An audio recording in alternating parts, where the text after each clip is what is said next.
Cette vidéo vise à présenter l'outil d'aide à la décision développé par le groupe opérationnel Climanvie, qui est un projet qui vise à intégrer le changement climatique dans les décisions des chefs d'entreprises viticoles pour les vignobles du Centre-Val de Loire. Elle a été co-construite par les chambres d'agriculture de la région Centre, l'IFV, l'Université de Tours, le CER France, Météo France, ainsi que le Vinopôle. Le projet a été financé par le Conseil régional ainsi que l'Union européenne. Tout d'abord, on commence en localisant notre entreprise. On peut ici saisir soit le nom de la commune ou alors un code postal. Ici, par exemple, nous allons à Noyer-sur-Cher. On valide et notre exploitation va être rattachée à un des 3 sites pilotes qui a été étudié pendant le projet. Ces 3 sites pilotes sont sur 3 départements différents. Le premier à Chinon, le second Meusnes et le dernier Sancerre. Ici, nous voyons que nous sommes rattachés au site pilote le plus proche, qui est Meusnes. Ensuite, nous pouvons choisir notre scénario, sachant que le RCP 4.5 correspond à un réchauffement climatique de 2 degrés à l'horizon de 2080, tandis que le RCP de 8.5 correspond à une augmentation de 4 degrés à l'horizon 2080. On peut choisir par exemple le RCP 4.5. Ensuite, nous choisissons notre période d'étude. Donc, il y a le futur proche jusqu'à 2050, le futur lointain jusqu'à 2100, et toute la période étudiée, c'est-à-dire la période passée de 1950 jusqu'à 2100, que nous allons choisir avec en dessous un petit graphique pour chaque indicateur, sachant que nous sommes toujours situés à Meusnes. Par exemple, sur le premier, on peut voir l'augmentation de la température moyenne annuelle. Donc ici, sur la période étudiée, on se trouve à peu près à 11 degrés, tandis que quand on passe jusqu'en 2050, on arrive jusqu'à 13 degrés, et on voit clairement une augmentation jusqu'en 2100 qui va jusqu'à 14 ou 15 degrés.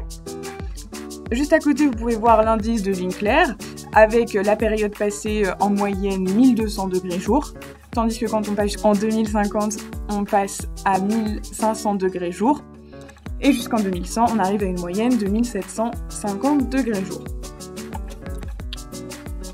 Ici, nous avons tous les indices. L'évolution des températures annuelles, le déficit hydrique par exemple, l'indice de fraîcheur des nuits, et la date des stats phénologiques, donc par exemple ici, la concentration en sucre par litre. Ensuite, après avoir consulté tous ces indicateurs, les impacts ont été étudiés dans 4 grands domaines différents, qui sont le territoire et le matériel végétal, la viticulture, l'œnologie et l'organisation du travail. Tout de suite, on va s'intéresser au premier impact, donc du terroir et du matériel végétal. On voit qu'au sein, par exemple, du terroir, on a plusieurs impacts sur le climat et sur la réserve en eau des sols. On peut s'intéresser, par exemple, au risque de gel sur le terroir précoce. Ici, nous avons le degré de confiance, qui est de 2 sur 3, donc une fiabilité moyenne. On clique et on arrive à l'intérieur de l'impact, avec ici les indicateurs qui y sont liés, et en dessous les solutions possibles que vous pouvez mettre en place sur votre exploitation. Ici, on voit qu'il y a 3 solutions possibles.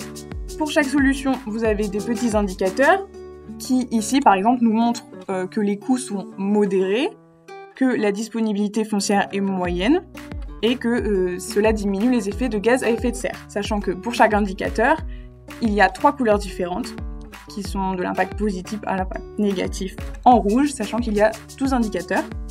Et pour chaque solution, vous avez la mise en œuvre de la solution et des sources pour aller plus loin, des fiches techniques, des sites internet pour vous renseigner et avoir plus d'informations sur le sujet. Donc voilà pour le terroir et le matériel végétal.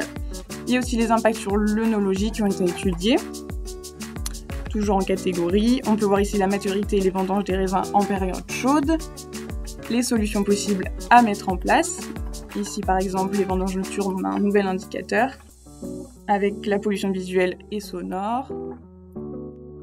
Grâce à cet outil, nous avons toutes les réponses au changement climatique. Il est disponible pour tous les vignerons qui souhaitent assister aux formations. Vous pouvez dès maintenant contacter nos conseillers afin de savoir ce qui se passe dans votre vignoble, avoir l'inventaire de vos indicateurs climatiques et agroclimatiques, connaître les impacts et les solutions à mettre en œuvre sur votre exploitation.